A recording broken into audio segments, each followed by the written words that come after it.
Почитувана јавност, Оливер Спасовски е должен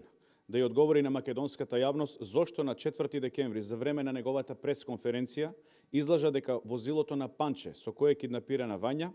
не било регистрирано во системот на камери Безбеден град пред 27 ноември, односно пред денот на убиството. Неколку дена поред го прашуваме министерот Спасовски, а истиот одбива да одговори за очигледниот и фатален пропуст на Министерството за внатрешни, чија последица е киднапирањето и убиството на девојчето Вања. Јавно го прашуваме министерот Спасовски дали возилото е регистрирано на камерите пред 27 ноември,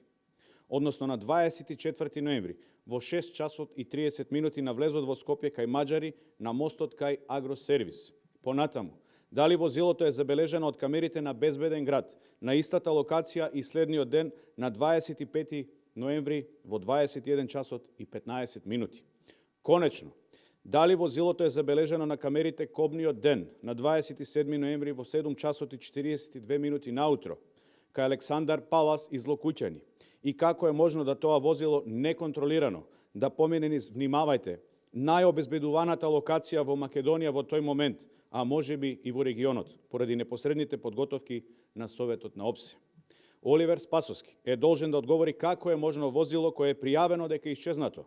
5 дена пред киднапирањето на Вања, а за кое тој тврдеше дека не знаеле, да помине покрај 40 камери на Безбеден град, Министерството за одбрана и на други субјекти. Ви благодарам на вниманието.